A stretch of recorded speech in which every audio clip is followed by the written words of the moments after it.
Damos un giro de 180 grados y le agradezco muchísimo al magistrado en retiro, Juan Pablo Gómez Fierro, que nos tome la comunicación. Saludos, Juan Pablo, para hablar de lo que estamos viendo en México con el tema de las modificaciones a la ley de amparo. Juan Pablo participó en las audiencias públicas, fue una de las figuras relevantes que decidió participar en estas audiencias públicas convocadas por las Comisiones Unidas de Justicia, de Estudios Legislativos y de Hacienda del Senado, esto que condujo el senador Javier Corral. Y bueno, pues al final de cuentas hubo modificaciones, está el transitorio, hay varias cosas aquí. ¿Qué está jugándose, Juan Pablo, en estos momentos? Gracias, magistrado, por permitirnos escucharte esta mañana. Buenos días y bienvenido. Hola, Carmen.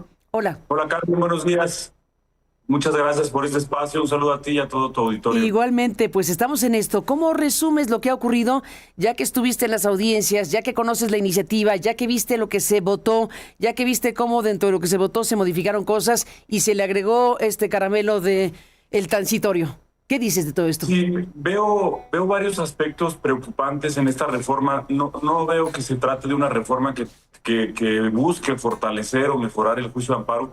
A mí, por el contrario, me parece que una reforma que tiende a debilitarlo como instrumento de protección de derechos humanos. Lo que hicimos pues prácticamente en estos días que comparecimos ante el Senado de la República, bueno, fue poner en evidencia cuáles eran los aspectos desde un punto de vista sustantivo del juicio de amparo más preocupantes. Aspectos tales como el interés legítimo, la suspensión, el cumplimiento de las sentencias y algunos aspectos procesales como la ampliación de la demanda. Durante las audiencias, bueno, nos escucharon, hubo algunos cambios que hay que reconocer, fueron cambios importantes como pues matizar este debilitamiento que había para el interés legítimo y para la protección de los derechos de naturaleza colectiva. Hubo también una disminución en el impacto que tenía pues este cambio en el cumplimiento de las sentencias. Pero bueno, pues quedan aspectos que son muy preocupantes. Al margen del transitorio, que es un aspecto preocupante porque va a regir la aplicación de la norma en relación con los asuntos que estén en vigor y los que siguen, a mí me parece todavía mucho más preocupante el tema de la suspensión de las medidas cautelares. En esta reforma se introducen más requisitos para poder para poder obtener una medida cautelar en el juicio de amparo. Se elimina poder suspender las cancelaciones o revocaciones de permisos en ciertos casos. Se da una especie de inmunidad a las autoridades o a ciertas autoridades, como la Unidad de Inteligencia Financiera, por ejemplo, para efecto de poder congelar cuentas bancarias sin necesidad de que pudiera en algunos casos existir una valoración por parte de los jueces y pues habilitar a que también pueda utilizarse como un mecanismo de control político. En ese sentido, me parece que dentro de todos estos aspectos, a mí, en lo personal, me parece que el más preocupante podríamos estar hablando que es el que se refiere a la suspensión, independientemente del tema o del régimen transitorio, que podríamos distraernos un poco en eso, cuando en realidad lo más relevante o preocupante sería este último aspecto, sobre todo porque la suspensión pues es en muchos casos el alma del juicio de amparo. Sin suspensión, en muchos casos, el juicio de amparo carecería de un efecto práctico y del objetivo que busca, que es reparar una violación a un derecho humano. Juan Pablo Gómez Fierro, bueno, nos lo explicas puntualmente todo esto. ¿Has visto en las últimas horas cómo la presidenta se manifestó respecto al tema de la retroactividad, este transitorio que se puso de último momento y que uno de pronto tiene, uno que es mal pensado, diría, luego ponen cosas luego ponen cosas así que son absolutamente aberrantes para quitarlas y generar un debate alterno a lo que está haciendo el debate principal, y entonces ya es un alivio que se quite. Y entonces estamos en una circunstancia, me parece, de esta naturaleza. ¿O qué piensas? Yo tengo la misma impresión que tú. De hecho, yo pensaba y lo he dicho que me parece pues un distractor. Independientemente de cuándo va a entrar en vigor, lo preocupante es lo que va a entrar en vigor. Independientemente de que rija para los asuntos que están en curso o para los futuros, pues lo preocupante es que se apruebe como está en sus términos. Creo que al margen de lo que vaya a pasar en el régimen transitorio, a mí lo más preocupante es el tema de la suspensión. Debilitar al juicio de amparo de esta manera me parece que le resta una eficacia a un instrumento que ha sido el principal mecanismo que hemos encontrado para la protección de los derechos humanos en México y que además ha sido ejemplo en el mundo. Debilitarlo Me parece preocupante, pero además, Carmen, creo que también es importante poner en el centro que esta reforma no se da de manera aislada, hay que leerla de manera sistemática con la reforma al Poder Judicial. Totalmente. Tienes por un lado una reforma que hace un año, y que no es coincidencia que se hayan presentado esta iniciativa en la misma fecha que se promulgó la reforma judicial. Tienes una reforma que por un lado debilita de manera muy importante la formación de los tribunales, la designación de los titulares, y luego por otro lado tienes una reforma que debilita ahora el mecanismo principal que tenemos para la protección de los derechos humanos. Es un debilitamiento importante para uno de los pilares fundamentales de la República y para los límites al poder público que deben regir en una sociedad democrática. Ni más ni menos, pues sí estamos frente a esto.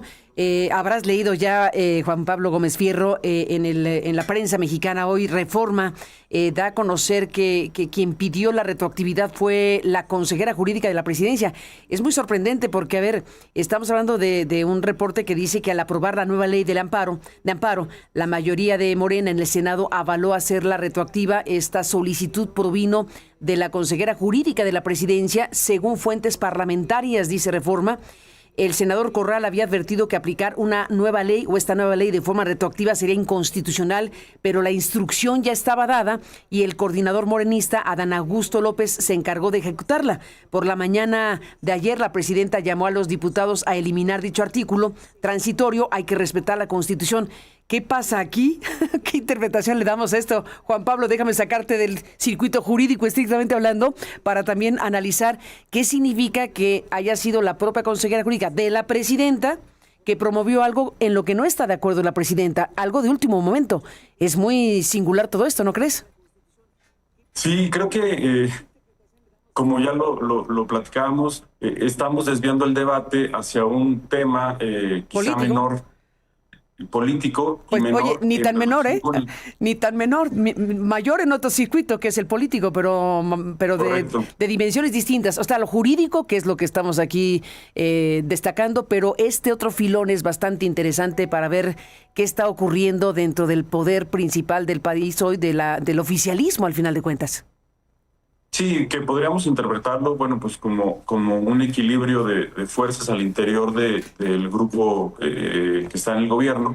O bien, Pero que- o bien que era sembrado para lo que dijimos. Y entonces, pues, tiene esta lógica. Esa es en realidad mi lectura, que pues en realidad estamos abriendo un debate que me parece que no tiene tanta trascendencia Que distrae. como como la Exactamente. afectación que tendría el aprobar la reforma en estos aspectos que son torales. Ya nadie está hablando que si la suspensión, que si la revocación de los permisos o la cancelación no va a poder ser materia de una medida cautelar, sino estamos hablando sobre una cuestión que decía es accesoria o tangencial a lo verdaderamente relevante, que es la entrada en vigor de una reforma que debilita de manera muy importante al juicio de amparo como este principal mecanismo, decía yo, para proteger derechos humanos en México, y que además ha sido el principal mecanismo también para poner límites al poder público y a actos que pueden resultar arbitrarios. Decía yo también en el Senado, yo mismo fui objeto de una investigación por parte de la Unidad de Inteligencia Financiera por el sentido de mis resoluciones y no porque hubiera algo que fuera ilegal, pero fue un mecanismo, digamos, de presión política, y lo preocupante es eso, y se lo dije en su momento a los senadores ante quienes comparecimos, se le puede pasar a cualquiera, ya estuve yo ahí, pero les puede pasar también a ustedes, y no va a haber un límite que permita precisamente establecer una protección para los ciudadanos que se puedan ubicar en este supuesto. Sin la menor duda, y yo cayendo en la distracción. O sea, nosotros hablando de que estamos viendo que aquí hay una cosa que va a distraernos la discusión, y yo enfatizando el tema de Ernestina Godoy, pero tienes toda la razón. Volvamos al punto y déjame preguntarte más de lo que dices.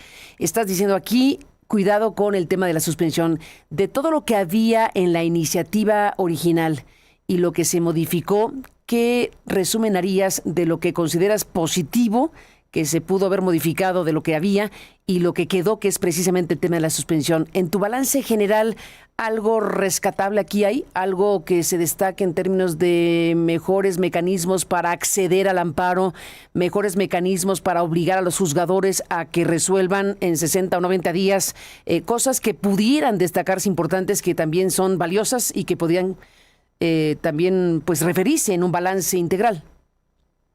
Sí, yo no creo que todo en la reforma esté mal. De hecho, me parece que hay cosas muy positivas como una modernización al juicio de amparo. Hay un impulso importante para que el juicio de amparo pueda llevarse ya a la práctica a través de medios digitales, porque se había detenido, digamos, la implementación del juicio de amparo electrónico porque muchas autoridades no contaban con los mecanismos para poder comparecer a través de estos elementos digitales al juicio. Ahora ya existe una obligación en ese sentido y me parece que es algo que debe considerarse como algo positivo.